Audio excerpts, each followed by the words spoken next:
सुनने के लिए, सीखने के लिए हम सब यहाँ पर मौजूद हैं। नहायत ही खूबसूरत स्टडी है।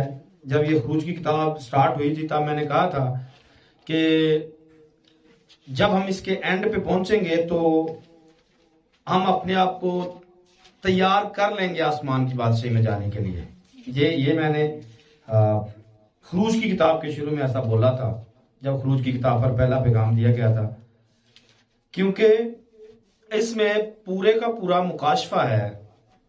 इस खरूज की किताब में जमीन से जमीन तक का जो सफर यहाँ पर दिखाया गया है, यानी कि मिस्र से किनान का जो सफर दिखाया गया है, यही हमारा सफर जमीन से आसमान तक का सफर है। ये एक नक्शे के तौर पर है या जिस्मानी तौर पर दिखाया गया है, लेकिन यही रूहानी तौर पर भी हमारे सामने आता है या हमें इसकी समझ आती है। खरूज की किताब में अभी तक हम यहां तक पहुंचे हैं कि मुल्क मिस्र से निकलकर अभी उस जगह तक, उस पॉइंट तक पहुंचे जहां पर खुदा बनी इस्राएल से मिलता है और उनको शरीयत देता है। और फिर साथ में हमने इस बात को भी, जो पिछले वाली स्टडी है इसमें हमने देखा कि सोने का बछड़ा जो है वो बनाया जाता है और सोने का बछड़ा बनाकर लोग उसे पूजते हैं और खुदा के खिलाफ सिरे से, मतलब अभी स्टार्ट ही होता है, शुरुआत ही होती है और लोग मुखालफत पे उतर आते हैं।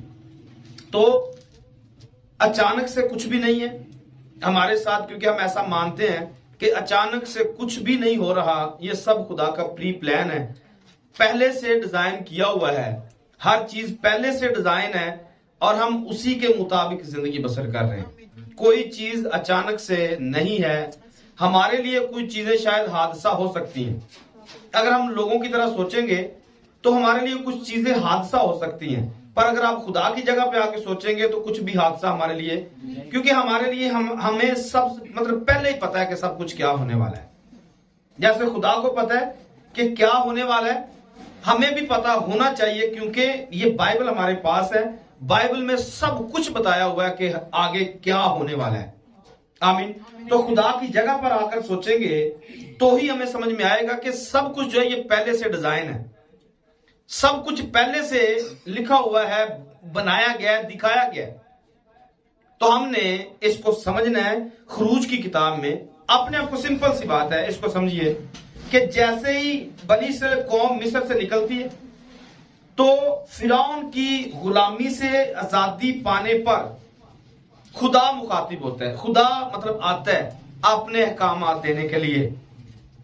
एक तरफ खुदा का बंदा मूसा अहकामात दे देता है और साथ ही में दूसरी तरफ वही लोग जिनके लिए अहकामात होते हैं वो सारे के सारे गुनाह में पड़ जाते हैं। इसको अपनी तरफ यहां पर आप लाके देखिए कि खुदा ने हमें अहकामात दिए, हमें खुदा अहकामात दे चुका है, हमें समझ आ चुकी है। लेकिन दूसरी तरफ देखेंगे तो आपको समझ में आएगा हम गुनाह में पड़ चुके हैं। दुनिया गुनाह में पड़ चुकी है। कलाम आते ही, मतलब गुनाह से निकल आए, मिस्र से निकल आए, कलाम आ गया, लेकिन कलाम आते ही नीचे क्या हुआ? सब ने मतलब खुदा से अदावत करके उससे बिगड़ गए। तो हालत हमारी यही बन चुकी है। खुदा कलाम भेजता है, कलाम सुन लिया जाता है, लेकिन कलाम सुन के हम, कलाम आने से पहले ही हम बिगड़े होते हैं। आज जो कुछ सुनने आप देखेंगे कि वही बातें पहले हमारी जिंदगी में हो चुकी हैं। मूसा अभी आएगा, मूसा नीचे आते ही देखेगा कि लोग बिगड़े हुए। ऐसी हालत हमारे साथ हर रोज हो रही है। कलाम रोज आता है और जो बातें हम रोज शाम को सुनते हैं उससे पहले हम वो बातें बिगड़े होते हैं, हम वो बातें वो काम कर चुके होते हैं। अगर फिर भी आपको समझ ना आए कि खुदा हमसे कितनी मोहब्बत करता है तो फिर कह सकते हैं कि हमारी आंखें अंधी हो चुकी हैं, हम अंधे हो चुके हैं और हमने ठेका ले लिया है गुनाह में गिरने का और उस मुल्क में ना पहुंचने का। अगर आपको मेरी बात समझ आ रही है, ये खरूज की किताब हमें सपोर्ट कर रही है कि जैसे मूसा आता है, आने से पहले लोग गुनाह में गिर जाते हैं और आखिरकार क्या होता है। इसी जो पिछली स्टडी है इसमें आप देखते हैं कि पत्थर की वो लोहें आखिरकार तोड़ दी जाती हैं। यही हमारे साथ होता है, कलाम आता है, हम आगे से बिगड़े होते हैं और फिर कलाम दोबारा से टूट जाता है। लोगों पर हल्की सी एक दफा आती है, हल्की हल्की, कि शायद हमने कुछ गलत किया है, पर शर्मिंदा होते नहीं है, शर्मिंदा होते नहीं है। कलाम टूट गया, मूसा वापस आ गया, इनके जो प्लान थे वो सारे के सारे चौपट हो चुके हैं, लेकिन फिर भी शर्मिंदा हुए नहीं, गुनाह से बाज आए नहीं।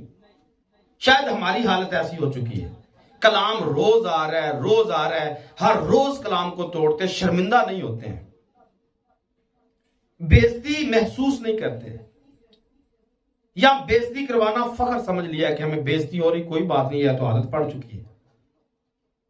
बजाय इसके कि गैरत आए, कलाम की गैरत अंदर आए, हम कलाम पर अहद कर लें कि हमने कलाम पर अमल करना है, ऐसा नहीं होता है। हम सिरे से कलाम के उलट चलते हैं, मौका पाते ही गुनाह में गिर जाते हैं, या फिर गुनाह को खींच कर अपनी जिंदगी में ले आते हैं। गुनाह आना भी ना चाहता हो, हम खींच कर उसके पास चले जाते हैं। यह हमारी हालत हो चुकी है। तो आपको मेरी बात समझ आनी चाहिए कि ये जो नक्शा है, मैंने कहा था जब हम इसके एंड पे जाएंगे, आप या तो आसमान की बादशाही में जाने के काबिल हो जाएंगे, या फिर आप जहन्नम के लिए तैयार हो जाएंगे। दोनों में से एक चीज आप पहुंच जाएंगे कि या आप जहन्नम के लिए तैयार हो जाएंगे कलाम सुनकर रद्द करके, या फिर आप कलाम सुनकर अमल करके आप उस कालब की तरह, यशवा की तरह उस मुल्क में पहुंचने के लिए आपका नाम लिख लिया जाएगा कि आप पहुंच जाएंगे या पहुंच चुके हैं। आमीन।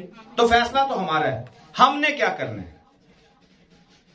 हमने इब्लीस का साथ देना है, हमने खुदा का साथ देना है। हमने इब्लीस को खींचकर अपनी जिंदगी में लेके आना है, या इब्लीस को ठुड्डा मार के अपनी जिंदगी से बाहर करना है। यह तो डिपेंड करता है हम पर, हमने क्या करना है। आमीन। आज भी अगर आपने पीछे पढ़ा है, मैंने पहले कहा अगर आपने पढ़ा है तो आपको समझ में आएगा कि पीछे आप क्या छोड़ के आए या क्या पढ़ के आए हैं। अगर आप बिल्कुल छोड़ के आए हैं, फिर आपको शायद किसी बात की समझ नहीं आएगी। इसको समझिए, मूसा को समझिए। मूसा जब लोगों के दरमियान में आता है तो इसका चेहरा चमक रहा होता है, इसका चेहरा, और कोई उस पर नजर नहीं कर सकता है, कोई उस पर नजर नहीं कर सकता। क्यों? क्योंकि उसके चेहरे से चमक निकलती है और कोई भी बंदा उस पर निगाह कर नहीं सकता। मूसा को अपने चेहरे पर निकाब डालना पड़ता है ताकि वो लोगों के साथ बात कर सके, पर खुदा के पास जब जाता है फिर निकाब की जरूरत नहीं होती। तो यहां से हमारा सिलसिला, मतलब 34 बाब में आप यहां से पाते हो 29वीं आयत में, जब मूसा शहादत की दोनों लोहें अपने हाथ में लिए हुए कोई सीना से उतर आता था, तो पहाड़ से नीचे उतरते वक्त उसे खबर ना थी कि खुदा उनके साथ बातें करने की वजह से उसका चेहरा चमक रहा है। तो खुदा से बातें करते हुए उसका चेहरा चमकता है। और आगे लिखा है, जब हारून और बनी इस्राएल ने मूसा पर नजर की और उसके चेहरे को चमकते देखा तो उसके नजदीक आने से डरे।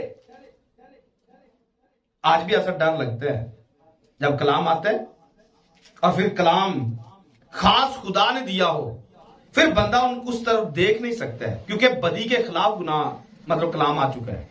खुदा को, कलाम को पता लग जाता है कि कौन कब गुनाह में गिरा है। हम एक दूसरे से छुपा सकते हैं, लेकिन कलाम से आप कुछ भी छुपा नहीं सकते। कलाम एक आईना है, आप आईने में अपने आप को साफ साफ देखते हैं और आईना देखकर अगर आपको शर्मिंदगी महसूस होती है तो समझ लें कि अंदर गुनाह मौजूद है, अंदर गुनाह को दावत दी हुई है। अगर आपको ऐसा नहीं लगता है, आप खुदा के पास दलेरी के साथ आते हैं। ऐसा इब्रानियों के खात में भी लिखा है, ऐसा यूहन्ना के खात में भी लिखा है। हमें खुदा के पास आते हुए दलेरी होती है, हम दलेरी के साथ खुदा के पास आ सकते हैं। लेकिन अगर गुनाह है फिर दलेरी के साथ नहीं आ सकते, फिर हमारी हालत बदली रहती है, क्योंकि हमने गुनाह को दावत दी हुई है। तो ये खुदा की शुक्रगुजारी है कि खुदा बर वक्त कलाम करता है और बर वक्त हमें नसीहत करता है, लेकिन आगे फिर हमारी मर्जी है कि हम उसको माने ना माने, रद्द कर दें, जो भी करें ये हम पर डिपेंड करता है। क्योंकि यहां पर मूसा जब कलाम लेके आए तो कलाम को अपने हाथों से उसे तोड़ना पड़ गया। तो आज 35वें बाब से हमारा सिलसिला जारी होगा। 35वें बाब से 38वें बाब तक आप इसको लिख सकते हैं। 35वें बाब से शुरू करके 38वें बाब तक, और इसके साथ दूसरा हवाला जो है वो सलातीन की किताब से है। पहला सलातीन 7वां बाब,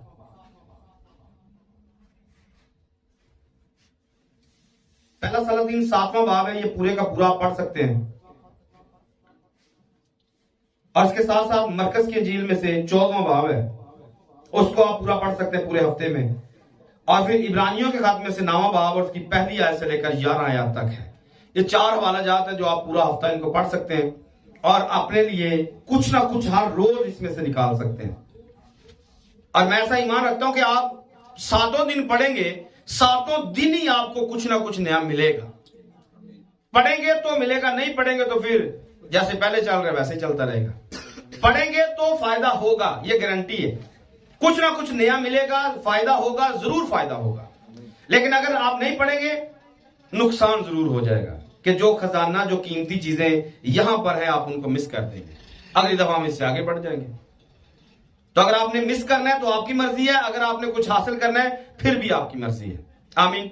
सो इन सारे हवाला जात को जोड़ने के लिए, क्योंकि पीछे से हम इसको समझते आ रहे हैं, हैकल ही एक मेजर थीम है जो सारी चीजों को अभी तक जोड़ रहा है। क्योंकि खरूज की किताब में अभी तक हैकल का सीन, आगे भी हैकल का मस्कन का सीन ही है, और इसके ताल्लुक से ही सारे आगे जो रेफरेंसेस हैं वो सारे आपको मिल रहे हैं। 14वें बाब में आप सलातीन का हवाला निकालिए जरा। पहला सलातीन 7वां बाब निकालिए। पहला सलातीन 7वां बाब निकालिए। इसमें आप देखिए क्या लिखा हुआ है।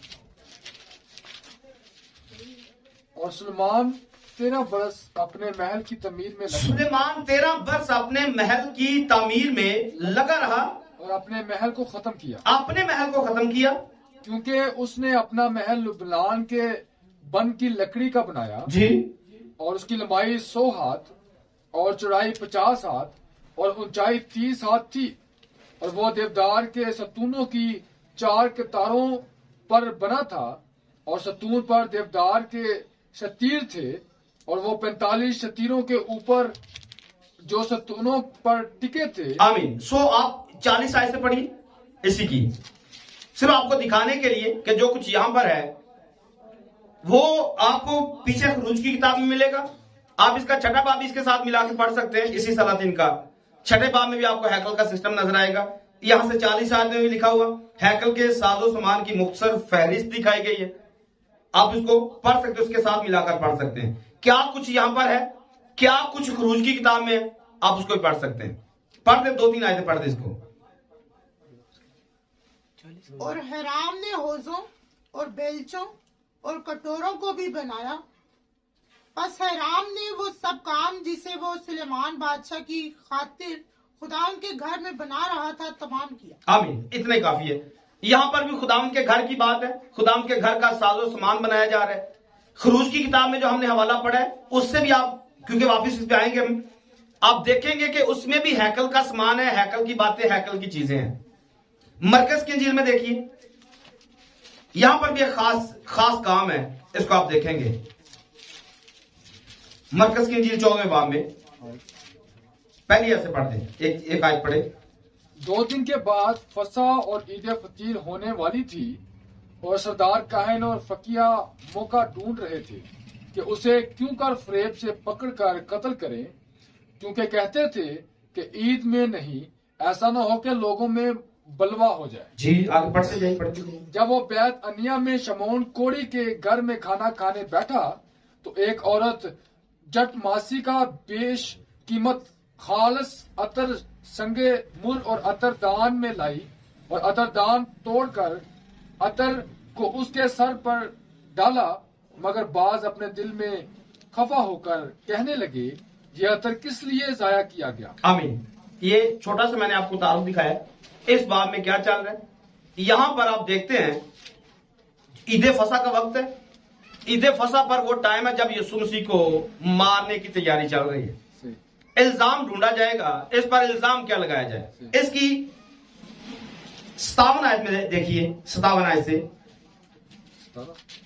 जब शाम हुई, नहीं 57 फिर बाज ने उठकर उस पर ये झूठी गवाही दी कि हमने उसे ये कहते सुना है कि मैं इस मकदस को जो हाथ से बना है ढाऊंगा और 3 दिन में दूसरा बनाऊंगा जो हाथ से ना बना हो। तो ये हैकल एक बार फिर से आई है, मकदस फिर से आया। जो हैकल खरूज की किताब में बन रही है, खैमा इत्मा बन रहा है, फिर आगे सलातीन की किताब में बन रहा है, उसको आप देखते हैं यहां पर वही इसको ढा देने का, खत्म करने का प्लान या इल्जाम यीशु मसीह पर लगाया जा रहा है कि यीशु कह रहा है कि मैं इसको ढा दूंगा और फिर मैं एक ऐसा बनाऊंगा जो हाथ का बना हुआ नहीं है। इब्रानियों के खत में भी आप देख सकते हैं 9वें बाब में पहली ऐसे पढ़िए।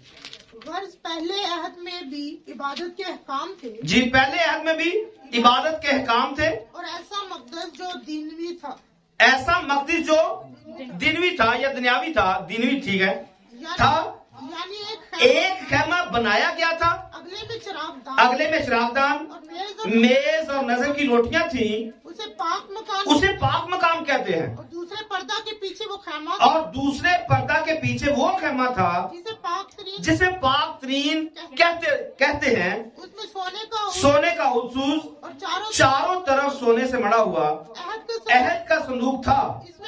इसमें मन से भरा हुआ सोने का मर्तबान और फूला फाला हुआ हरून का सा अहद की तख्तियां थी। उसके ऊपर जलाल के करूबी थे, कफारा गाह पर साया करते थे। इन बातों के मुफस्सल बयान करने का ये मौका हम वापिस जाते हैं क्योंकि वक्त नहीं है, क्योंकि हमने यहां से पढ़ना है। तो मैंने दिखा दिया कि यहां पर भी तीनों चारों जगह पे आपको एक लिंक मिल रहा है हैकल का, जो सारी चीजों को जोड़ रहा है। आमीन, सारी चीजें जुड़ रही हैं। लेकिन आज का जो टाइटल है इस पैगाम का, इस स्टडी का जो टाइटल है वो पहली आयत में है। आइए देखिए 35वें बाब की पहली आयत से। और मूसा ने बस बनी इसराइल की सारी जमात को जमा करके कहा, जिन बातों पर अमल करने का हुक्म खुदावन ने तुमको दिया है वो ये है। आमीन। पहली आयत में जो यहां पर लिखा हुआ है, इसराइल की सारी जमात को जमा करके कहा। जमात को जमा करने को वाया खेल कहा गया है। आज का जो वाया खेल, इसको इब्रानी जुबान में वाया खेल कहा जा रहा है, या इसको असेंबली, जैसे स्कूल में असेंबली होती है जमा होना, तो आज का जो टाइटल है वो वाया खेल है या असेंबली है इंग्लिश में, और उर्दू में जमात को जमा करना। आज की बाइबल स्टडी का जो टाइटल है वह है जमात को जमा करना। यह भी इत्तेफाक से हमारे लिए हो सकता है, लेकिन खुदा के लिए कोई इत्तेफाक नहीं है।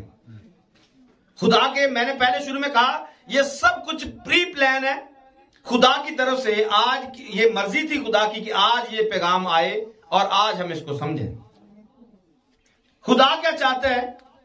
मूसा ने लिखा, मूसा ने बनी इस्राएल की सारी जमात को जमा करके कहा, क्या? जिन बातों पर अमल करने का हुक्म खुदा ने तुमको दिया है वो ये हैं। तो बड़ी खास बात है इसी एक जुमले के अंदर। इसी पर मैं जितनी भी बात करूंगा इसी को बेस बनाकर इसी पर बात करूंगा। आगे फिर आप इसको समझिएगा जो कुछ इसमें लिखा हुआ है। जिन पर अमल कर रहे हैं वो ये है। और आगे हम पढ़ेंगे, लेकिन थोड़ी देर बाद में पढ़ेंगे कि जो लिखा है आगे क्या लिखा है। लेकिन बेस इसी बात पर रहेगी। एक चीज समझने वाली है, इसके 30 नंबर आयत को देखिए, इसी की 35 बाब की 30 नंबर आयत, बल्कि इससे पहले 10वीं आयत को पढ़ लीजिए। 10वीं आयत पढ़िए, तुम्हारे दरमियान में और तुम्हारे दरमियान जो रोशन जमीन है वो आकर चीजें बनाए जिनका हुक्म खुदावंद ने दिया है। चीजें बनानी है।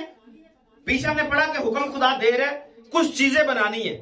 कुछ चीजें बनाने के लिए खुदा ने पहले बंदों को तलाश किया है, और बंदे का नाम क्या है? 30 आयत से पढ़िए। और मूसा ने बनी इसराइल से कहा, देखो खुदावन ने बजलीएल बिन ऊरी बिन हूर को जो यहूदा के कबीला में से है नाम लेकर बुलाया। तो इसके बारे में पिछली दफा मैंने बताया हुआ। बजलीएल कौन? बजलीएल का मतलब खुदा का साया, या दूसरे लफ्जों में हमने इसको ये साया की किताब से देखा 11वें बाब से, जो स्पिरिट जो रूह यीशु मसीह पर थी वही रूह इस बजलीएल पर थी। और यीशु मसीह को भी खुदा का बर्ताव कहा गया, उसका साया कहा गया, और यही बजलीएल है जो खुदा का साया है। इसी के वसीला से इसके बारे में बताया गया था कि इसकी उम्र टोटल 13 वर्ष है। इसकी उम्र आप इसको देखेंगे, जब यीशु मसीह 13 वर्ष के होते हैं, यानी कि 12 वर्ष के हो चुके होते हैं और 13वें वर्ष में स्टार्ट होते हैं, तब वो हैकल को डिजाइन करना शुरू कर देते हैं, हैकल को बनाना शुरू कर देते हैं। और फिर वो चीजें बनाते हैं जो बिगड़ी हुई है, जो हाथ की बनी हुई नहीं है। तो पुराने अहदनामा में खुदा का साया हमने देखा बजलीएल है। 36 बाब की पहली आयत को पढ़िए जरा। बस बजलीएल और एलियाब और सब रोशन ज़मीर आदमी काम करें। बजलीएल, एलियाब और सब रोशन ज़मीर आदमी काम करें, जिनको खुदावन ने हिकमत और फहम से माला माल किया है, ताकि वो मकदस की इबादत के सब काम को खुदावन के हुक्म के मुताबिक अंजाम दे। तब मूसा ने बजलीएल, एलियाब और सब रोशन ज़मीर आदमियों को बुलाया, जिनके दिल में खुदावन ने हिकमत भर दी। क्यों बुलाया?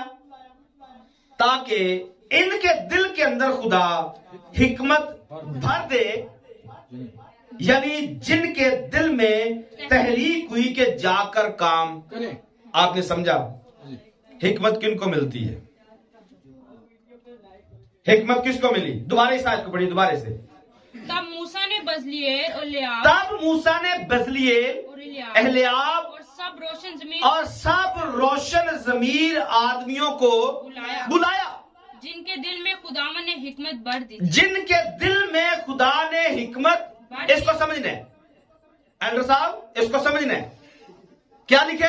जिनके दिल में खुदा ने हिकमत भर दी, यानी जिनके दिल में तहरीक हुई कि जाकर काम करें। हिकमत किनको मिली? जिनके दिल में तहरीक आती है, खुदा उनको हिकमत देता है। सबको ये हिकमत मिलती नहीं है। अगर आपके दिल में शौक ही नहीं आ रहा खुदा का काम करने का, आप काम करना ही नहीं चाहते, खुदा आपको हिकमत देना भी नहीं चाहता है, और ना ही आपको हिकमत मिलेगी, क्योंकि खुदा आपको, आपके दिल को, आपकी तहरीक को जानता है कि आप खुदा का काम करने के लिए कितने मुतहरक हैं, आप कितना तैयार है खुदा का काम करने के लिए। ऊपर से आप बेशक कहते रहे हम करना चाहते हैं, लेकिन खुदा दिल पर निगाह करता है, और जो दिल से खुदा उनके पास आता है, खुदा उसको हिकमत से भरता है। किसके लिए? अपना काम करने के लिए। और काम क्या है? हैकल को बनाना, डिजाइन करना, उसका साजो सामान तैयार करना। खुदा सबको ये चांस, मौके नहीं देता है। चांस उसके पास है, मौका उसके पास है, जो दिल से खुदा का तालिब हो जाता है। और जो दिल से तालिब नहीं है, उसकी खुदा को जरूरत भी नहीं है। क्यों?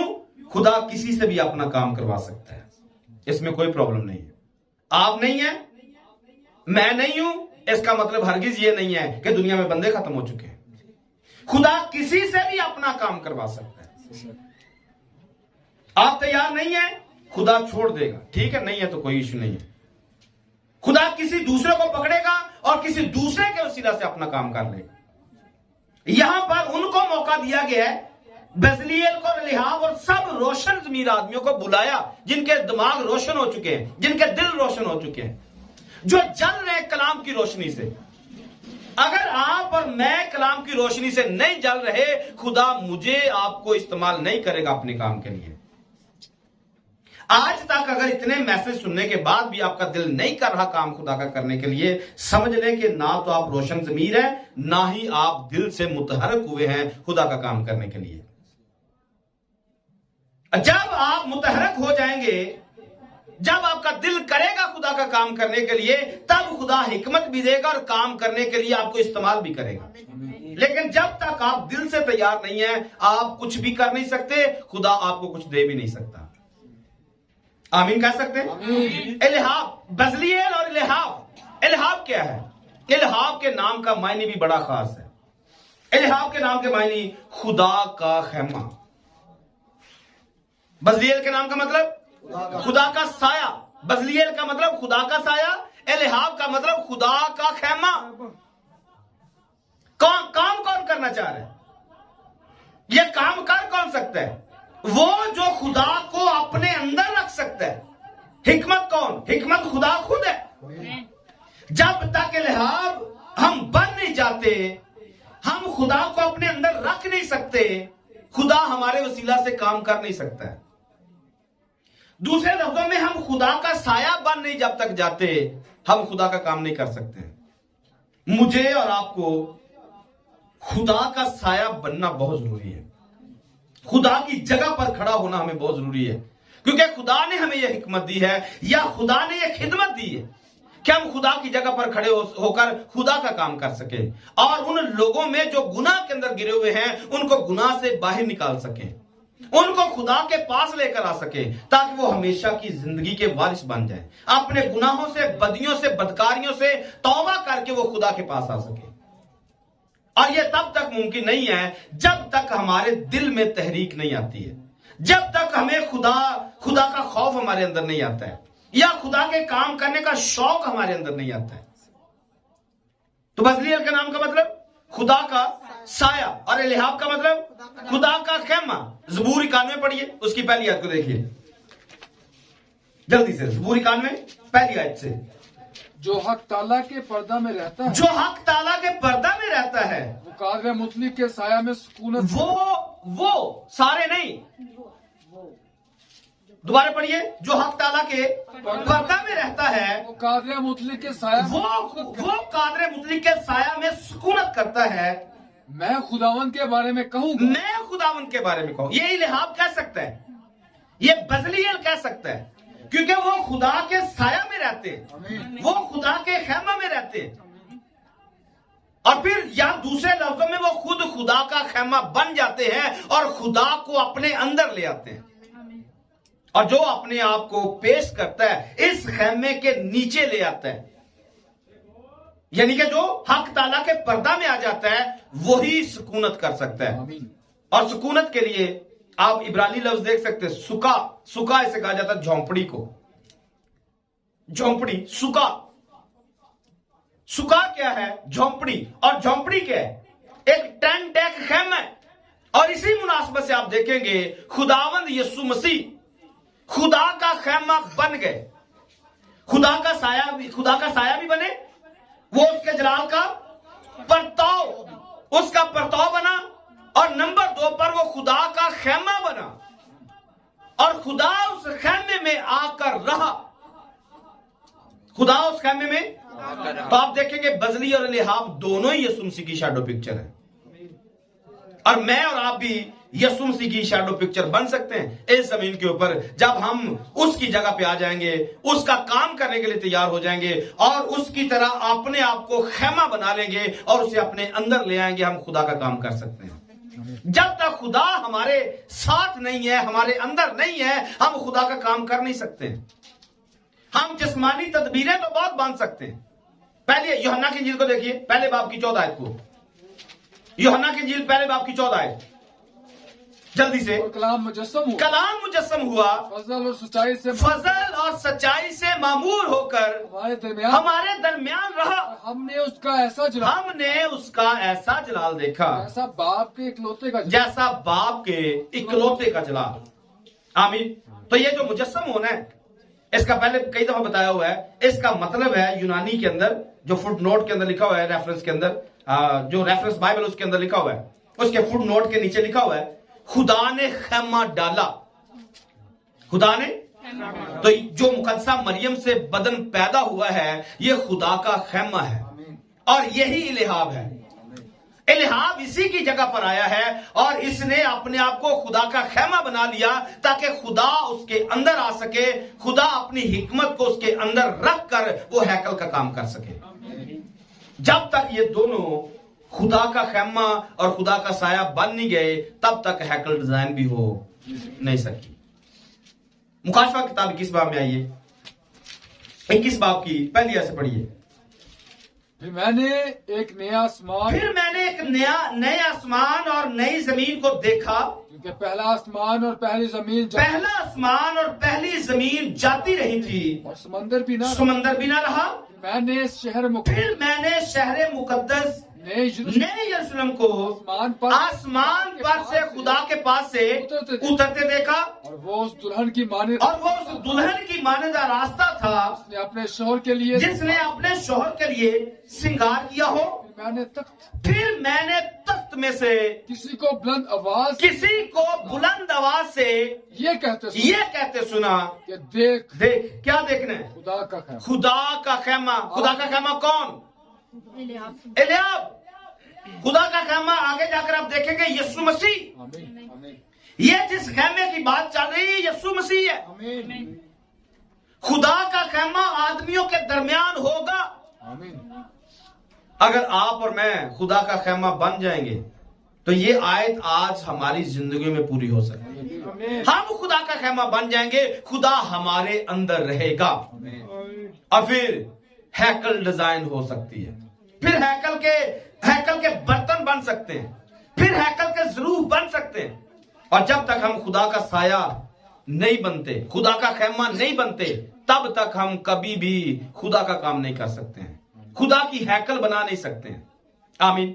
अगली बात देखिए, वापिस आइए 35 बाब की पहली आयत में। और मूसा ने बनी इस्राएल की सारी जमात को जमा करके कहा, क्या? जिन बातों पर अमल करने का हुक्म खुदावन ने तुमको दिया है, जिनका हुक्म खुदावन ने दिया है वो ये है 6 दिन काम काज किया जाए। आमीन। अगली बात को हम दोबारा पढ़ते हैं, बाद में पढ़ते हैं। इसको समझिए थोड़ा सा, क्योंकि इस पर मैं आपकी थोड़ी बात करना चाहता हूं। ये जो सारी जमायत है, जमायत के लिए जो इंग्लिश लफ्ज है वो कॉन्ग्रीगेशन है, जिसको हमने टाइटल रखा हुआ है the new Jerusalem congregation. Congregation जमात है। जमात को जमा करके कहा। पुराने अहदनामा में इसको जमायत का लफ्ज दिया गया है। आप नए अहदनामा आते हैं तो नया अहदनामा जो सेप्टुजेंट तर्जमा है, सेप्टुजेंट तर्जमा जो इब्रानी से यूनानी में किया गया है, उसमें आप देखेंगे इसी जमायत को, जो अमाल की किताब दूसरे बाब में इसका कलीसिया का लफ्ज पाया जा रहा है, इस कलीसिया को अक्लीसिया उस यूनानी तर्जमे के अंदर कहा गया। और यूनानी तर्जमे में अक्लीसिया और फिर उर्दू तर्जमे में हमारे पास कलीसिया, और कलीसिया को ही जमात कहा गया। कलीसिया को वो जमात जो खुदा के लिए जमा हो सके, या दूसरे लफ्जों में इसको चर्च कहा गया है। चर्च आदमी होते हैं, ये पहले भी बताया हुआ है। चर्च आदमी, मैं चर्च हूं, आप चर्च हैं, और जिसमें हम यहां पर बैठे हुए हैं ये बिल्डिंग है। ये क्या है? बिल्डिंग है। ये चर्च बिल्डिंग है, यानी कि हमारे लिए ये बिल्डिंग है, हमारे जमा होने के लिए ये बिल्डिंग है, ना कि ये चर्च है। चर्च हम लोग हैं। चर्च या कलीसिया, अक्लीसिया या फिर जमायत, कॉन्ग्रीगेशन, हम लोग हैं। इसको जमा करना है, इसको जमा करना है। और ये आप देखेंगे कि नए अहदनामा में अमाल की किताब में कलीसिया में पाई जा रही है और खरूज की किताब में यहां पर कलीसिया पाई जा रही है। ये कलीसिया को जमा करने के लिए लफ्ज लिखा हुआ है। लिखा है बनी इस्राएल की सारी कलीसिया को जमा करके कहा। सारी कलीसिया को जमा। अब आपको कुछ फर्क नजर आ रहा है? जमायत को पढ़ना फर्क है, कलीसिया को पढ़ना फर्क है। अब यहां से आप सोचेंगे सारी कलीसिया एक जगह पे जमा हो सकती है? सारी कलीसिया एक जगह पर जमा हो सकती है? और कलीसिया को बाइबल के अंदर नए अहदनामा के अंदर मसीह का बदन बोला गया है। कलीसिया को मसीह का बदन बोला गया है। आइए मेरे साथ देखिए करंथियों के खात में पहला करंथियों 12वां बाब निकालिए, उसकी 14वीं आयत से पढ़िए।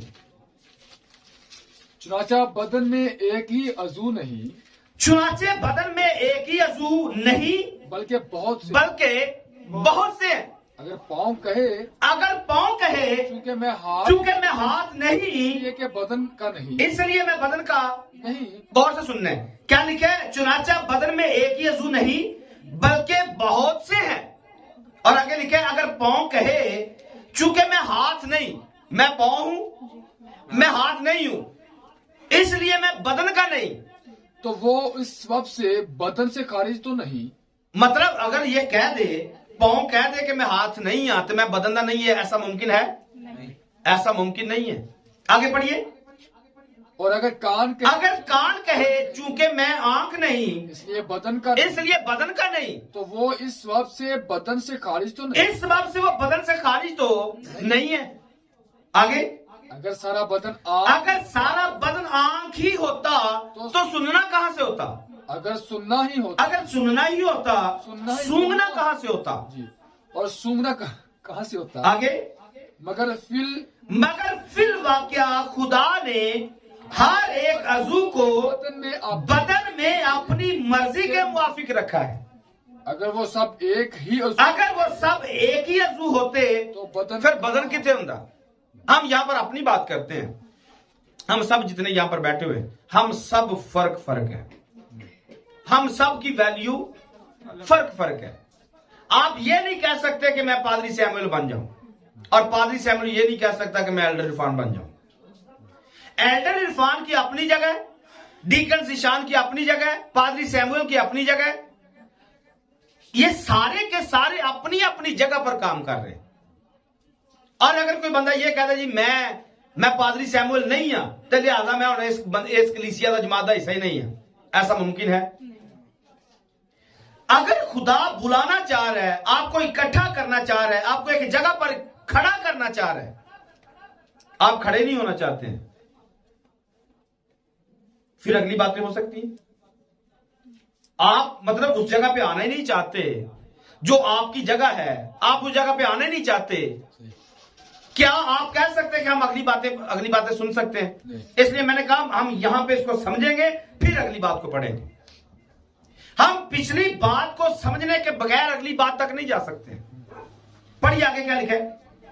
अगर वो सब एक ही अजू होते तो बदन कहां होता, मगर अब अज़ा तो बहुत से हैं, लेकिन बदन यानी कि हम सब मिलकर फर्क काम करने वाले हैं, लेकिन बदन एक ही है। इसको और तरीके से समझिए। गलतियों के खाते देखिए तीसरे बाब की 26 आयत से पढ़िए। क्योंकि तुम सब उस ईमान के वसीला से मसीह में है, जो मसीह यीशु में है, खुदा के फर्जंद हो। हम सब क्या है जी? हम सब मसीह यीशु में खुदा के फर्जंद हैं। और आगे, और तुम सब जितनों ने मसीह में शामिल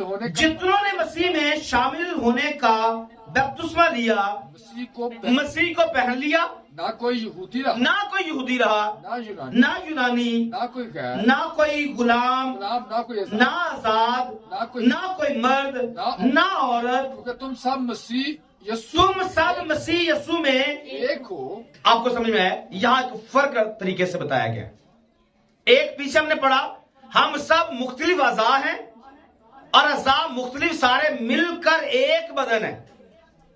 इसी तरह पूरी दुनिया में वो चाहे यहूदी है, चाहे यूनानी है, चाहे वो इसराइल का हिस्सा है, चाहे वो गैर कौम का हिस्सा है, मसीह यीशु में जब आते हैं तो हम सब एक बदन बन जाते हैं, हम सब एक हो जाते हैं। और इस एक होने का मतलब ये नहीं है कि अब हमारी शिनाख्त खत्म हो चुकी है, या यहूदी नहीं रहे और यूनानी नहीं रहे। एक होने का मतलब यह कि हम यूनाइट हो चुके हैं, हम कलीसिया में आ चुके हैं। आमीन। और मसीह में हम कलीसिया बनकर उसका बदन तैयार हो चुका है। अगर आप ये कहें जी हम सारा कुछ फर्क खत्म हो गया है, फिर ये भी आपको मानना पड़ेगा कि ऐसी और बंदे भी नहीं है। औरतों को ये मानना पड़ेगा हम औरतें नहीं है, तो ऐसा तो बिल्कुल भी नहीं है। आज औरतें आज भी औरतें या मर्द आज भी मर्द ही है। ये बात मसीह यीशु में एक होने की है, कलीसिया बन जाने की है और कलीसिया को जमा करने की है। एक और देखिए वाला, पहले ग्रंथियों में देखिए, पहले ग्रंथियों में 3 बाब की 16 आयत को पढ़िए। क्या तुम नहीं जानते क्या तुम नहीं जानते कि तुम खुदा का मकदस, क्या तुम नहीं जानते कि तुम खुदा का मकदिस हो? खुदा का रूह तुम में बसा हो। यानी कि इसको मकदिस को आज हम एलियाब कहेंगे। क्या तुम नहीं जानते कि तुम खुदा का एलियाब हो? लेकिन शर्त क्या है? खुदा का रूह तुम में बसा हुआ। अगर खुदा का रूह हम में बसा हुआ होगा फिर हम एलियाब बन सकते हैं। और जब हम एलियाब बन सकते हैं खुदावन को अंदर रखकर, फिर हम खुदा का काम कर सकते हैं, फिर हम खुदा की खिदमत कर सकते हैं, फिर हम खुदा के लिए कुछ कर सकते हैं। जब तक हम वो नहीं बन जाते अगली बातें हम पर असर करने वाली बिल्कुल भी नहीं है। हम पर कोई बात असर करेगी नहीं। आज तक अगर कलाम ने हम पर असर किया नहीं है तो मतलब क्या? हम असेंबली में खड़े हुए ही नहीं है, हम बदन का हिस्सा बने ही नहीं है। हम फर्क हमारे पास ये ड्यूटी नहीं है, इसलिए हम बदन का हिस्सा ही नहीं है। पादरी कला लग गए थे, लगा रहे, हम इसके साथ नहीं है। हमें कहता भी रहेगा, हमने मानना नहीं है। क्यों? क्योंकि हम इसका हिस्सा ही नहीं है। आज तक जो प्रॉब्लम हमारे अंदर रही है या चल रही वो यही है कि जो मतलब खड़ा है वो अकेला ही है, हम कुछ भी नहीं करेंगे। ऐसा हो सकता है कि तकलीफ दिमाग को हो और पैर को उसकी फीलिंग ना आए? ऐसा हो सकता है? या पांव में तकलीफ हो, टांग में तकलीफ हो, बाजू में तकलीफ हो, दिल में तकलीफ हो, किसी भी बॉडी के किसी हिस्से में तकलीफ हो और पूरा बदन उसको फील ना करे? ऐसा होता है? फील करता है, लेकिन तब होता है जब एक बदन होता है। लेकिन होता क्या है? अगर मुझे तकलीफ है आपको फील ही नहीं हो रहा, आपको तकलीफ है मुझे फील ही नहीं हो रहा, इसका मतलब क्या हुआ? हम एक बदन ही नहीं है। अगर सजाद को तकलीफ है मुझे फीलिंग ही नहीं आ रही, अरूज को तकलीफ है मुझे फीलिंग ही नहीं आ रही, या उसकी मामा को तकलीफ है, अरूज को, सजाद को, हिस्केल को, आपको फीलिंग ही नहीं आ रही कि वो परेशान है, मैं परेशान हूं, आपको फीलिंग ही नहीं आ रही। इसका मतलब क्या है? हम अभी तक एक बदन नहीं है। अगर अभी तक एक बदन नहीं है तो 35वें बाब की दूसरी आयत पढ़ना ही बेकार है। वो हम पढ़ ही नहीं सकते, पढ़ भी लेंगे तो उसका असर हम पे क्या आएगा? जमा करना ही जरूरी है। आज का पैगाम जमा करने, जमायत को जमा करके कहने। तो मैं आज आपको इस बात पर एग्री करना चाहता हूं कि हम जो बिखरे हुए हैं हमें पहले एक होना है। हमें एक होना है। हमें अपनी सोचों को एक करना है, अपने ख्यालों को एक करना है, अपने ईमान को एक करना है और एक कांग्रीगेशन बनना है, एक जमायत बनना है। फिर जाकर हम पर कोई बातें असर करेंगे। और शर्त क्या है? खुदा का रूह हमें बसा हुआ हो। एक और बात पढ़िए जरा, इफ्सियों का हाथ पढ़िए, दूसरे बाब की 19 से ऐसे पढ़ना शुरू करेंगे। बस अब तुम परदेसी और मुसाफिर नहीं रहे, बल्कि मुकद्दसों के हम वतन, हम वतन खुदा के घराने के हो गए। कैसे? हम तो इकट्ठा होना ही नहीं चाहते, तो हम कैसे खुदा के घराने के बन सकते हैं? खुदा के घराने के वो बनेंगे जो जमा हो जाते हैं, जो इकट्ठे हो जाते हैं, जो बात सुनने के लिए तैयार हो जाते हैं, बात पर अमल करने के लिए तैयार हो जाते हैं। वो खुदा के घराने के हो जाते हैं, वरना हम सिर्फ अपने आप को धोखा देने वाले। पढ़िए आगे क्या लिखा है? और रसूलों और नबियों की नींव पर, जिसके कोने के सिरे का पत्थर खुद मसीह यीशु है, तामीर किए गए हो। ये उनकी बात है जो तमीर हो चुके हैं। ये सब की बात नहीं है। अगर तो आप तमीर हो चुके हैं फिर ये आपके लिए है कि हम मुकद्दसों के हम मिरास हैं, या मुकद्दसों के या खुदा के घराने के हो चुके हैं और मसीह यीशु पर तमीर किए गए। और आगे क्या लिखे? उसी में हर एक इमारत मिल मिलाकर खुदावंद में एक पाक मकदस बनता जाता है। कैसे बनेंगे? जब खुदा का साया और खुदा का खैमा बनेंगे तो। क्योंकि हैकल को डिजाइन करने के लिए, इमारत को बनाने के लिए, उसके बर्तन बनाने के लिए, पर्दे बनाने के लिए, उसकी सारी चीजें डिजाइन करने के लिए किसी ऐसी कारीगरों की जरूरत है जो बजलीएल की तरह हो और जो लेहाब की तरह हो। ये सारा कुछ जो लिखा हुआ है, ये कौन डिजाइन कर सकता है, कौन बना सकता है? वही जो खुदा के रूह से भरा हुआ है। और जो खुदा के रूह से भरा हुआ नहीं है, वो डिजाइन कर भी नहीं सकते। अगली आयत पढ़िए। और तुम भी उसमें बाहम तमीर किए जाते हो ताकि रूह में खुदा का मस्कन बनो। ये जिस्मानी तौर पर नहीं है, यीशु पर इल्जाम यही था कि वो ये कह रहा है कि मैं इस मकदस को ढा दूंगा और एक ऐसा मकदस बनाऊंगा जो हाथ का बना हुआ। और ये तब से यीशु मसीह ने स्टार्ट किया जब वो 13 वर्ष का था या 12 साल का हो चुका था, और 13वें साल से उसने इस मकदस को बनाना शुरू कर दिया। और बनाने के लिए उसने कलाम का इस्तेमाल किया, और कलाम से वो इस बिल्डिंग को, इस मस्कन को बनाना उसने स्टार्ट कर दिया।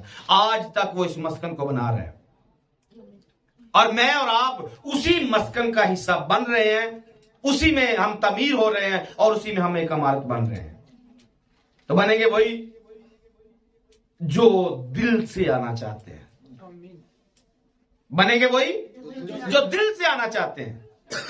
यहां से मैं आपको जोर लगा सकता हूं, आओ करते हैं। आप मजबूरी से चालू ही पढ़ेंगे, लेकिन इसका फायदा शायद मुझे तो कुछ हो जाएगा, लेकिन आपको कुछ भी फायदा होने वाला नहीं है। और खुदा की तरफ से आपको कुछ भी मिलने वाला नहीं है। कुछ मिलने के लिए, कुछ चाहने के लिए, कुछ पाने के लिए हमें अपने दिल से खुदा का काम करना है और दिल से खुदा के ताबे होना है, ताकि वही रूह जो बजलीएल के ऊपर था और एलिहाब के ऊपर था, वो रूह हम पर आए और हम उस रूह से भरकर खुदा का काम कर सके। पढ़िए आगे एक और हवाला कुलसियों के खात में पहले बाब की 15 से पढ़िए। वो अनदेखे खुदा की सूरत और तमाम मखलूकात से पहले मौजूद है। आमीन। वो अनदेखे खुदा की सूरत और तमाम मखलूकात से पहले मौजूद है, क्योंकि उसी में सब चीजें पैदा की गई हैं। किसमें? मसीह यीशु में। हालेलुया।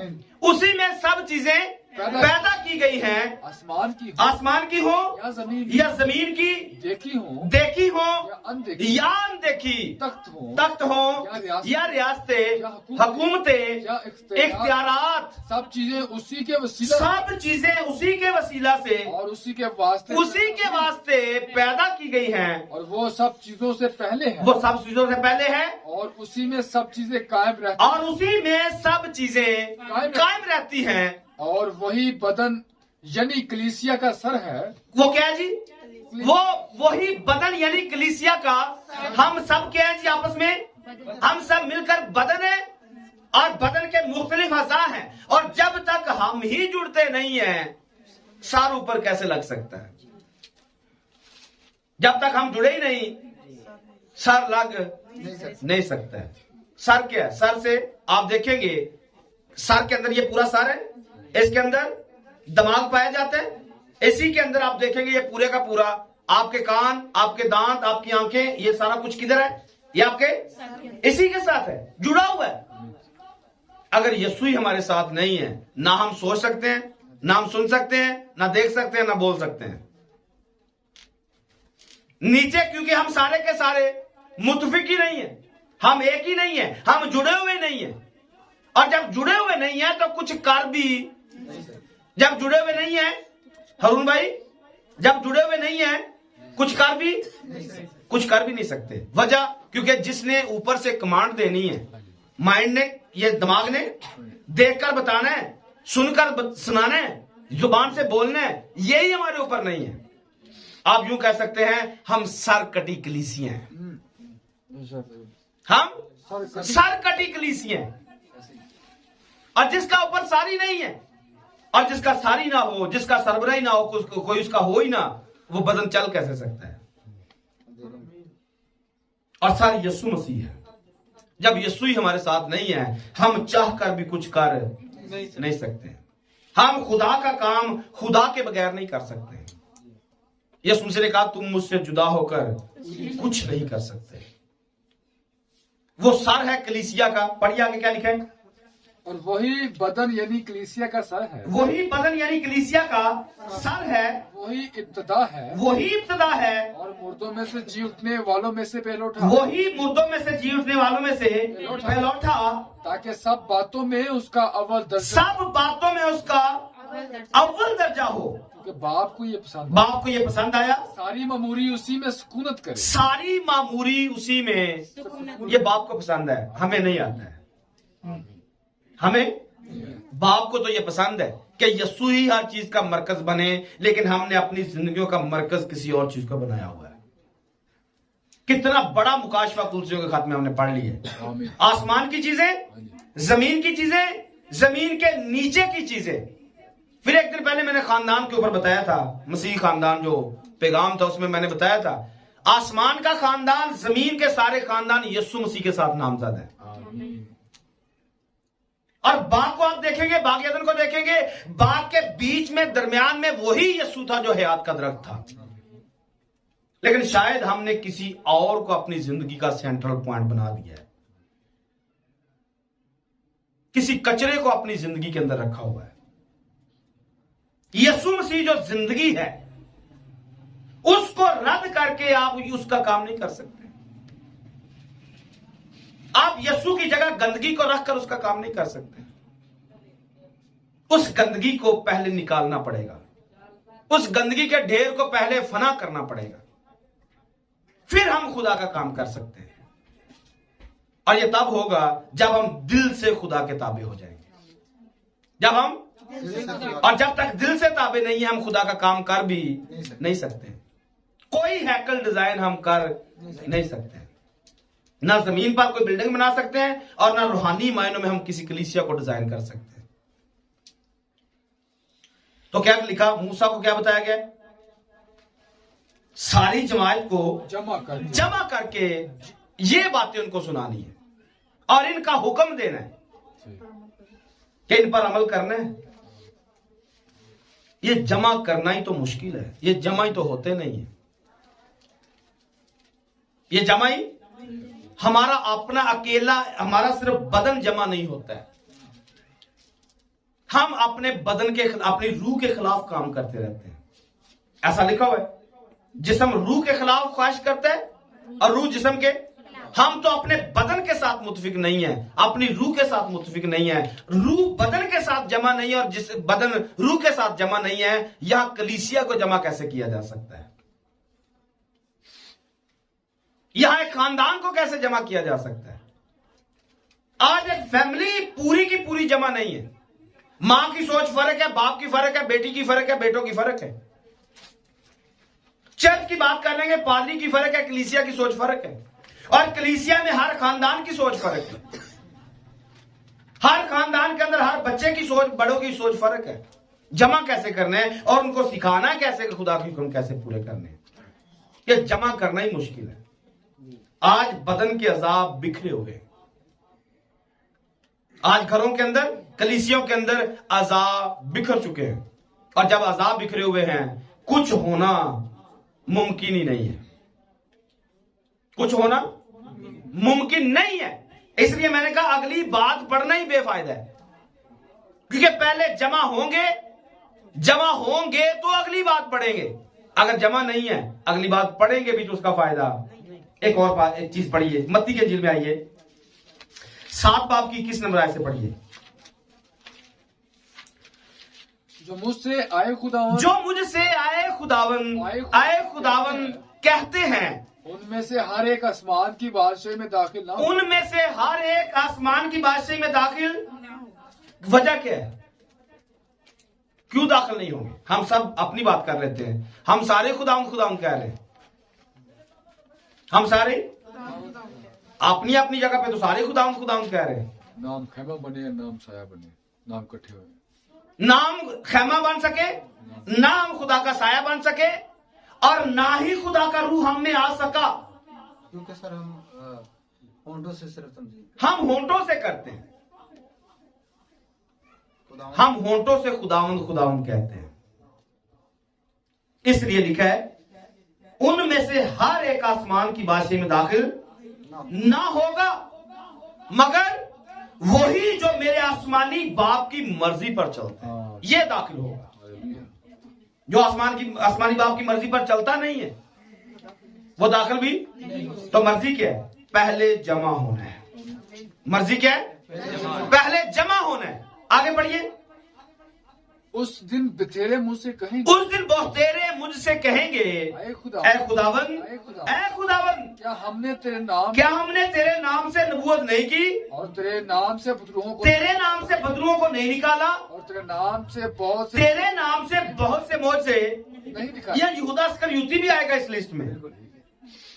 यहूदा इस्करियोती भी आके कहेगा यीशु मैंने तेरे नाम से बदरुएं निकाली है, तेरे नाम से बदरुएं हमारे ताबे हो चुकी हैं। यहूदा इस्करियोती भी आके ऐसा ही कहेगा खुदावन तेरे नाम से बदरुएं हमारे ताबे हैं। फिर यीशु इसको बताएगा क्या? उस वक्त मैं उनसे साफ साफ कह दूंगा कि मेरी कभी तुमसे वाकियत नहीं थी। ऐ बदकारो, ऐ बदकारो मेरे पास से चले मेरे पास से चले जाओ, किनको कहेगा? जिनसे बात जो बदरुएं निकाल रहे हैं, जो बदरुएं निकाल रहे हैं। तो यह क्या गलत है? बदरुएं निकालना गलत है? ऐसा तो यीशु ने बोला है मरकस के इंजील में, बदरुएं निकालोगे, हाथ रखोगे, बीमार अच्छे हो जाएंगे। ये तो खुदा की तरफ से गिफ्ट है। फिर यहां पर ऐसा क्यों?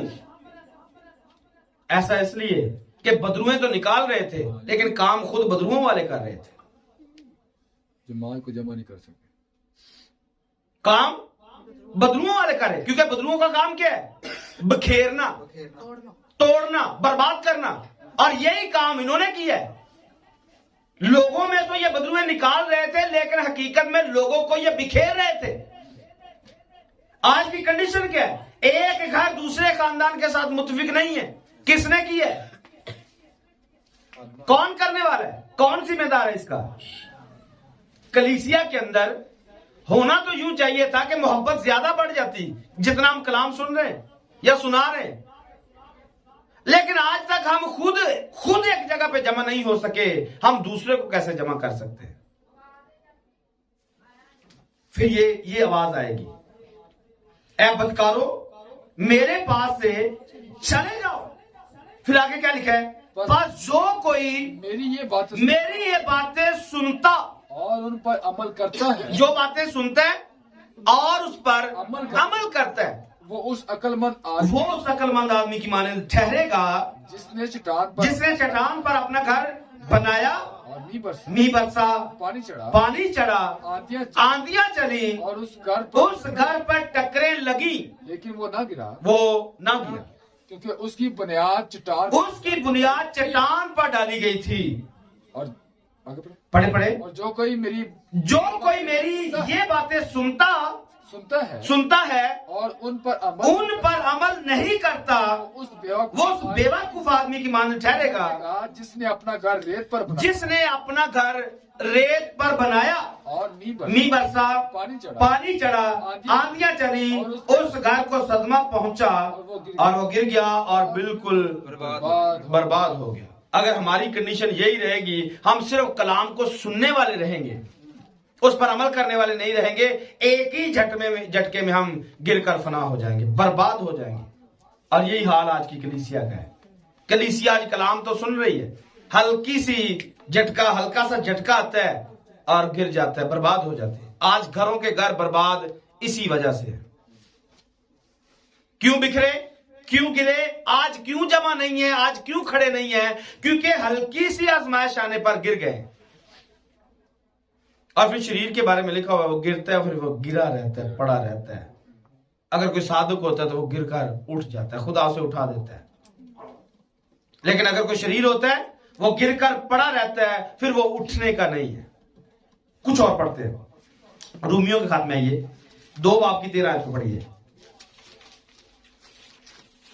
क्योंकि शरीयत के सुनने वाले खुदा के नजदीक रास्तबाज शरीयत के सुनने वाले खुदा के नजदीक रास्तबाज नहीं होते, बल्कि शरीयत पर अमल करने वाले रास्तबाज ठहरे बल्कि शरीयत पर अमल करने वाले रास्तबाज ठहराए जाएंगे। जाएंगे। आमीन। आमीन। शरीयत के सुनने वाले रास्तबाज नहीं है, पर शरीयत पर अमल करने वाले रास्तबाज ठहराए जाएंगे। तो आप यहां से भी पा सकते हैं, शरीयत सिर्फ डंडा नहीं है, शरीयत तालीम है, शरीयत खुदा के कवानीन और आयन अहकाम है। अगर कोई इन पर अमल करता है तो अमल करने से लिखा है वो रास्तबाज ठहराया जाएगा।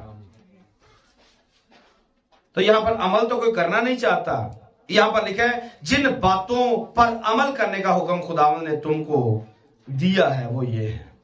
आज हम इन्हीं हुक्मों को, इसी शरीयत को सिरे से फारिग कर देते हैं अपनी जिंदगी से।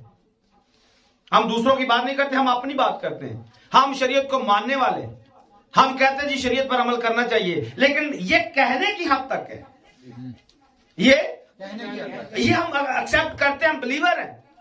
लेकिन जब अपनी जिंदगियों पर हम गौर करते हैं तो जिंदगियों में ये अमल नजर आता नहीं है।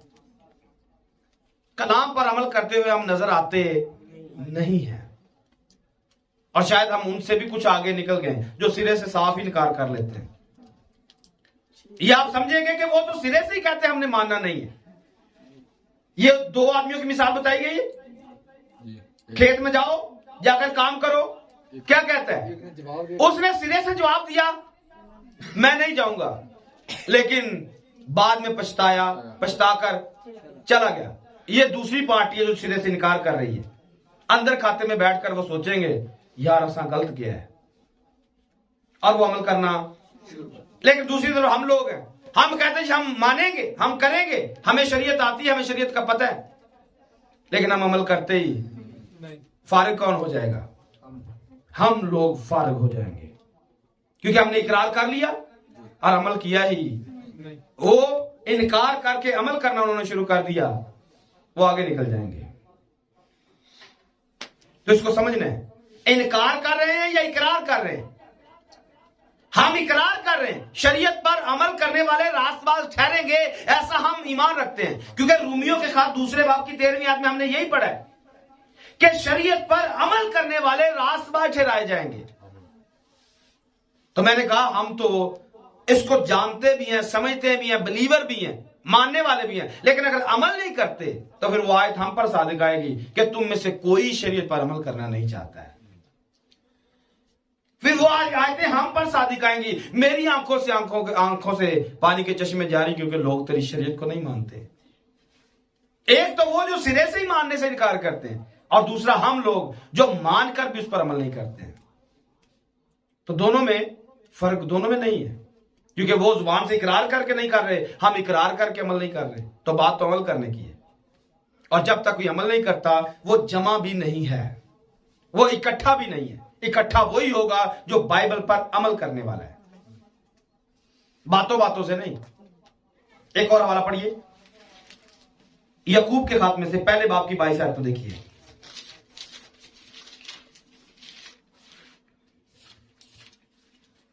लेकिन कलाम पर अमल करने वाले बनो।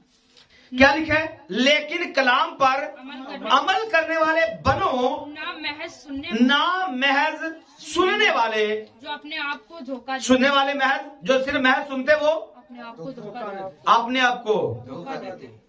तो हम यहां पर बैठकर सुन लेंगे, अमल नहीं करेंगे तो हम कौन? हम कौन? हम धोखेबाज। कितना प्यारा लफ्ज है।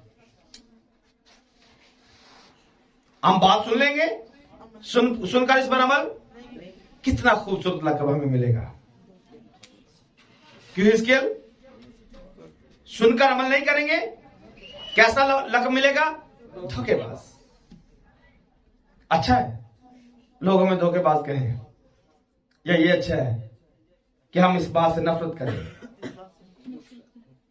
क्या लिखा है? लेकिन कलाम पर अमल करने वाले बनो, ना महज सुनने वाले जो अपने आप को धोखा देते हैं। क्योंकि जो कोई कलाम का सुनने वाला हो और उस पर अमल करने वाला ना हो, हो वो उस शख्स की मानित वो शख्स की मानिंद है जो अपनी कुदरती सूरत आईना में देखता है, इसलिए कि वो अपने आप को देखकर चला जाता अपने आप को देखकर। चला जाता। हम सब यहाँ पे आते हैं, कलाम हमें आईना दिखा रहा है। आईना देखेंगे, अपनी सूरत नजर आएगी। कलाम सुन के अपनी सूरत हमें फिर गुस्सा चढ़ता है, पादरी सही कलाम नहीं सुना रहा, और गुस्से से शीशे ही तोड़ देते हैं। गुस्से से शीशा कौन? कलाम। कलाम कोई तोड़ो। कलाम नहीं सही सुनाया, ला के कहने हैं। कलाम तोड़ना चाहिए या मुंह धोना चाहिए? क्योंकि अगली दफा जब आएंगे गंदे, शीशा फिर वही दिखाएगा। आपकी सूरत गंदी, फिर से आपको फिर नजर गंदी आएगी। तो एक ही दफा शीशे बार बार तोड़ने से बेहतर क्या है? मुंह तोड़ो, ताकि मुंह जदों भी शीशे के खिलो वो मुंह साफ नजर आए। शीशे तोड़ते रहते हैं, पैगाम रद्द करते रहते हैं, मुंह सीधा नहीं करते, मुंह साफ नहीं करते। आजकल तो लेग से डब भी आ गया। मुंह साफ करने के लिए किसी तरीके साफ हो जाए, लेकिन बाइबल से बचने के लिए, बाइबल के इन बातों से बचने के लिए आईना तोड़ देंगे, मुंह साफ नहीं करेंगे, जुबानें कटवा लेंगे। तौबा, सही है, अच्छी बात है। उस्तादों का ये तो फायदा होता है कि वो आगे से रेफरेंस देते हैं, बात सौखी पड़ जाती है। जुबानें कटवा लेंगे, आगे आने वाली है जुबान। पढ़िए क्या लिखे, इसके आगे आने वाली है। इसलिए कि वो अपने आप को देखकर चला जाता और फौरन भूल जाता है कि मैं पादरी को की कलाम सुन के आया। तोड़ दिया, फौरन भूल गया, क्योंकि ये धोखेबाज आदमी अपने आप को धोखा देते। आगे, लेकिन जो शख्स आजादी की कामल शरीयत पर गौर से नजर करता रहता है, वो अपने काम में इसलिए बरकत पाएगा कि सुनकर भूलता, जो सुनकर भूलता नहीं है वो बरकत पाएगा। और आगे क्या लिखा है? बल्कि अमल करता। भूलेगा क्यों नहीं? क्योंकि वो अपने उस कलाम को अमल में ले आएगा। अगली आयत में क्या लिखा है? अगर कोई अपने आप को अगर कोई दीनदार है और अपनी जुबान को लगाम ना, अपनी जुबान अगर लगाम नहीं पाਉਂਦਾ, बल्कि अपने दिल को धोखा दे, उसकी दीनदारी भी बातिल है। तो हम बातिल बनना चाहते हैं अगर जुबान को लगाम ही नहीं देते हैं, फिर आप समझ ले कि आज तक हम इस जमात में, कांग्रीगेशन में जमा ही नहीं, क्योंकि किसी के साथ जमा होने के लिए अपनी जुबान को कंट्रोल में रखना पड़ता है। किसी के साथ मुतफिक होने के लिए अपनी बंद करनी पड़ती है, और अपनी भी चलाते रहे, अगले की भी चलती रहे, तो फिर जमा नहीं हो सकते। फिर ख्यालात बदलते बदलते आपको नजर आएंगे। एक बंदे को अपनी जुबान बंद करना ही पड़ती है, जुबान को लगाम देना पड़ती है ताकि जमा हो सके, और अगर लगाम नहीं दी जाएगी जुबान को, जमा नहीं हो सकेंगे। वापिस आइए 35वें बाब की पहली आयत में, आप पढ़ते क्या लिखा है? मूसा ने बनी इसराइल की सारी जमात को जमा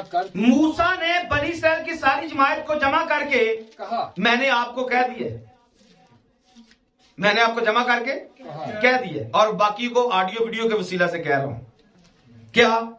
जिन बातों पर अमल करने का हुक्म खुदावंद ने तुमको दिया है, वो ये है जो मैंने आपको सुना दी है, जो मैंने आपको। तो पीछे मैंने आपको कहा, अगर आप पढ़ के आए हैं, हवाला जात अगर आपने पढ़े, तो 34वें बाब में आप देखेंगे यहां पर ईदों का सेटअप लिखा हुआ है। यहां पर ईदों का सेटअप लिखा हुआ है कि कैसे आपने खुदावंद की ईदें साल में 3 दफा मनानी है। अगर आपने इनको पढ़ा है तो आपको समझ में आएगा। और भी पीछे इसके कुछ और भी हवाला जात, बल्कि कुछ तालीम लिखी हुई है, जिसमें फिदिये के बारे में लिखा हुआ है, खाली हाथ मेरे सामने कोई ना आए, बाकी सारी बातें इसमें लिखी हुई। सो अगली बात पढ़ते हैं, आप दूसरी आयत को पढ़ेंगे, 35वें बाब की दूसरी आयत को। 6 दिन काम काज किया जाए, लेकिन 7वें दिन तुम्हारे लिए रोजे मुकद्दस यानी खुदावंद के आराम का सबत हो।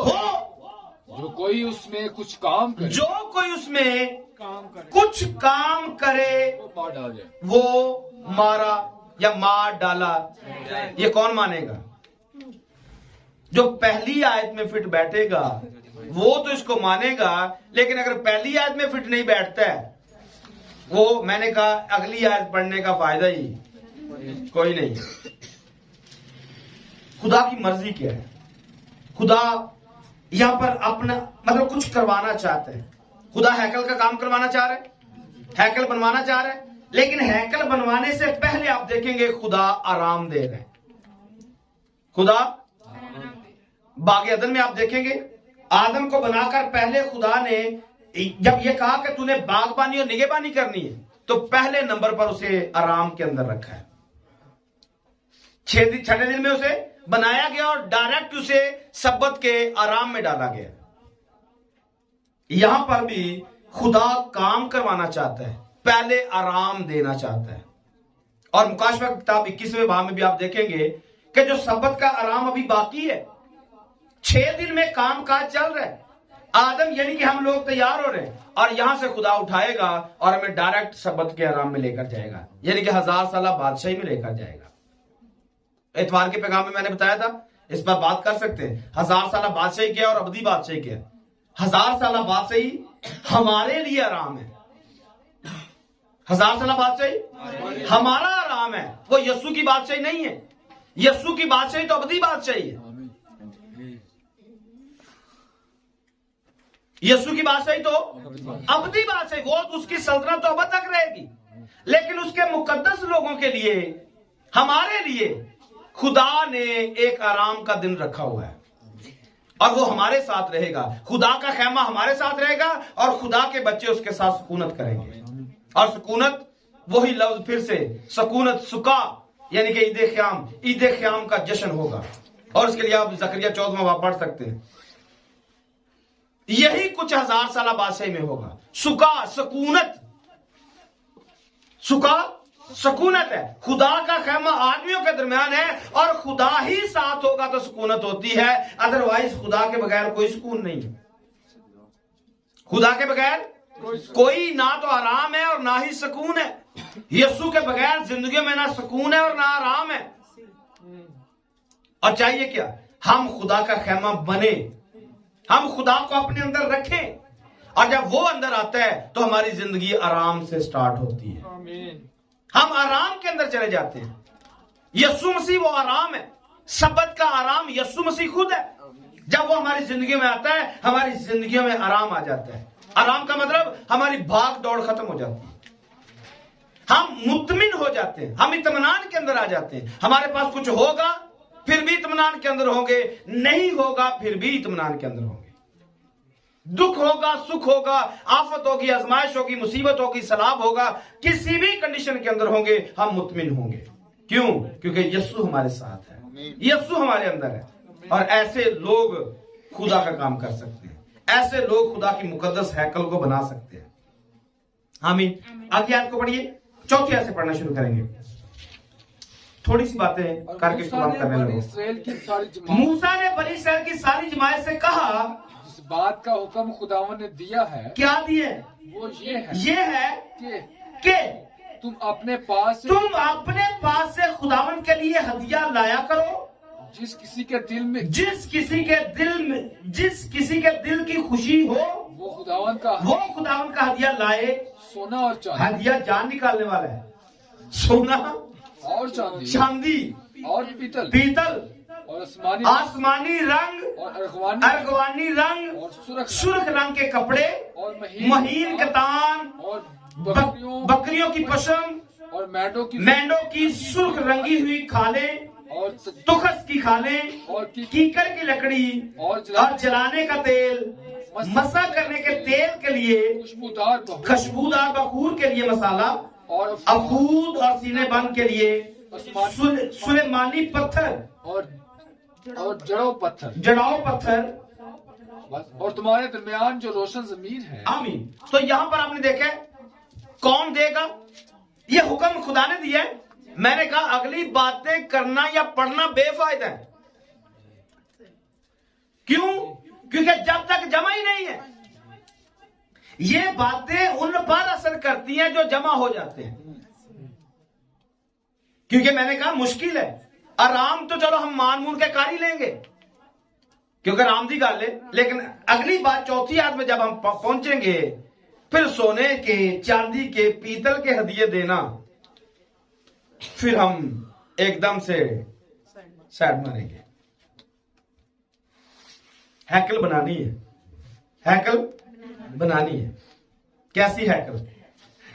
खूबसूरत हैकल, वो हैकल जिसमें खुदा रह सके। तो मैं आज आपको पैसों की बात नहीं कर रहा हूं, मैं आपको उस हैकल की बात सुना रहा हूं जो हाथ का बना हुआ नहीं है। पीतल क्या है, सोना क्या है, चांदी क्या है, इसको रूहानी मायने लीजिए। आमीन आमीन। हाँ, सोना राष्ट्रवादी, सोना राष्ट्रवादी है, पीतल मजबूती, पीतल अदालत है, ईमान, अदालत भी है। पीतल अदालत है क्योंकि पीतल की कुर्बान का आपको हैकल के अंदर नजर आएगी।